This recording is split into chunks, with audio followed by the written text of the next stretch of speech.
کہتے ہیں کہ ایک بار شیخ جنید بغدادی سفر کے ارادے سے بغداد روانہ ہوئے۔ حضرت شیخ کے کچھ مرید ساتھ تھے۔ شیخ نے مریدوں سے پوچھا، تم لوگوں کو بہلول کا حال معلوم ہے؟ لوگوں نے کہا، حضرت وہ تو ایک دیوانہ ہے، آپ اس سے مل کر کیا کریں گے؟ شیخ نے جواب دیا، ذرا بہلول کو تلاش کرو، مجھے اس سے کام ہے۔ مریدوں نے شیخ کے حکم کی تعمیل اپنے لیے سعادت سمجھی۔ تھوڑی جستجو کے بعد ایک صحرا میں بہلول کو ڈھونڈ نکالا اور شیخ کو اپنے ساتھ لے کر وہاں پہنچے۔ شیخ بہلول کے سامنے گئے تو دیکھا کہ بہلول سر کے نیچے ایک اینٹ رکھے ہوئے دراز ہیں۔ شیخ نے سلام کیا تو بہلول نے جواب دے کر پوچھا، تم کون ہو؟ کہا، میں جنید بغدادی ہوں۔ تو اے ابو القاسم، تم ہی وہ شیخ بغدادی ہو جو لوگوں کو بزرگوں کی باتیں سکھاتے ہو؟ جی ہاں، کوشش تو کرتا ہوں۔ اچھا، تو تم اپنے کھانے کا طریقہ تو جانتے ہی ہوں گے؟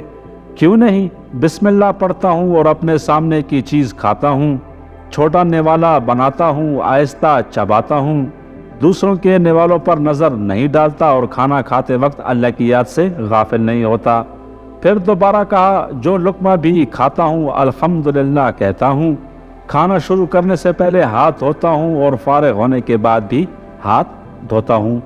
یہ سن کر بہلول اٹھ کھڑے ہوئے اور اپنا دامن شیخ جنید کی طرف جھٹک دیا۔ پھر ان سے کہا، تم انسانوں کے پیر مرشد بننا چاہتے ہو اور حال یہ ہے کہ اب تک کھانے پینے کا طریقہ بھی نہیں جانتے۔ یہ کہہ کر بہلول نے اپنا راستہ لیا۔ شیخ کے مریدوں نے کہا، یا حضرت، یہ شخص تو دیوانہ ہے۔ ہاں، دیوانہ تو ہے، مگر اپنے کام کے لیے ہوشیاروں کے بھی کان کاٹتا ہے، اس سے سچی بات سننا چاہیے، آؤ اس کے پیچھے چلیں، مجھے اس سے کام ہے۔ بہلول ایک ویرانے میں پہنچ کر ایک جگہ بیٹھ گئے۔ شیخ بغدادی اس کے پاس پہنچے تو انہوں نے شیخ سے پھر یہ سوال کیا، کون ہو تم؟ میں ہوں بغدادی شیخ جو کھانا کھانے کا طریقہ نہیں جانتا۔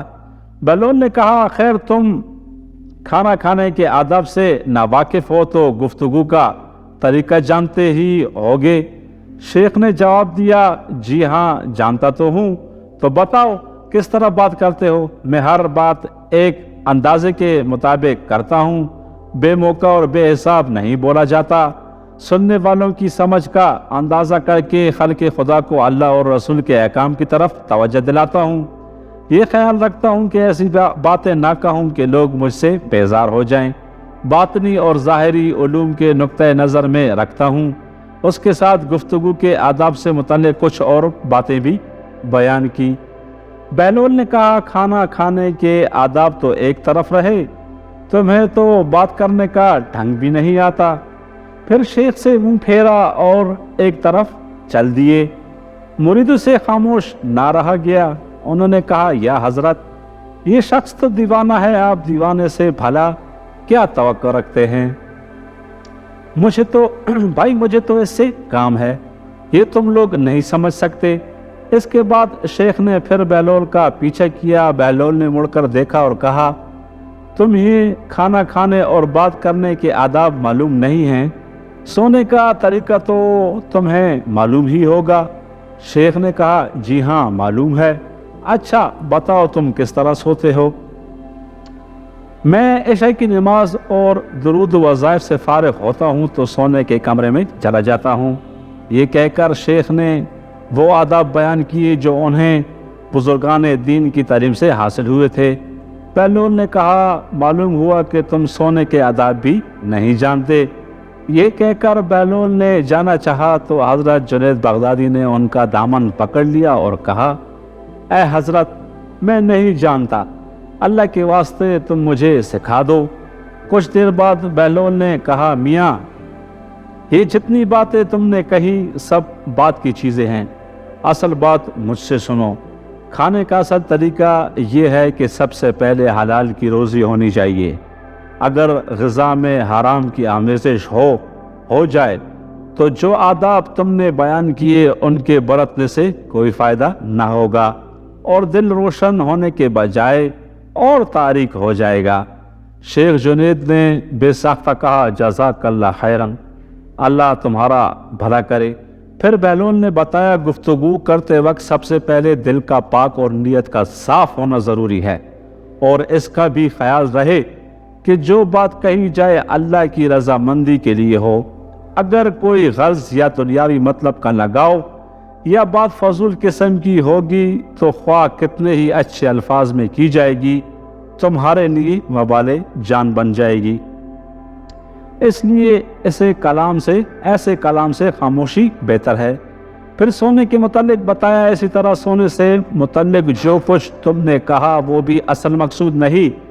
اصل بات یہ ہے کہ جب تم سونے لگو تو تمہارا دل بغض، کینے اور حسد سے خالی ہو، تمہارے دل میں دنیا اور مال، دنیا کی محبت نہ ہو، اور نیند آنے تک اللہ کے ذکر میں مشغول رہو۔ بہلول کی بات ختم ہوتے ہی حضرت جنید بغدادی نے ان کے ہاتھ کو بوسہ دیا اور ان کے لیے دعا کی۔ شیخ جنید کے مرید یہ منظر دیکھ کر حیران رہ گئے، انہیں اپنی غلطی کا احساس ہوا اور یہ بات ان کی سمجھ میں آ گئی کہ ہر شخص کو چاہیے کہ وہ جو بات نہ جانتا ہو اسے سیکھنے میں ذرا بھی نہ شرمائے۔ حضرت جنید اور بہلول کے اس واقعے سے سب سے بڑا سبق یہی حاصل ہوتا ہے کہ کچھ نہ جاننے پر بھی دل میں یہ جاننا کہ ہم بہت کچھ جانتے ہیں بہت نقصان پہنچانے والی بات ہے۔ اس سے اصلاح اور ترقی کے راستے بند ہو جاتے ہیں اور انسان گمراہی میں پھنسا رہ جاتا ہے۔ تو دوستو، اگر آپ کو میری یہ ویڈیو پسند آئی ہے تو پلیز ویڈیو کو لائک کر دیں اور چینل کو سبسکرائب کر دیں تاکہ اسی طرح کی ویڈیوز آپ کے ساتھ شیئر کرتا رہوں۔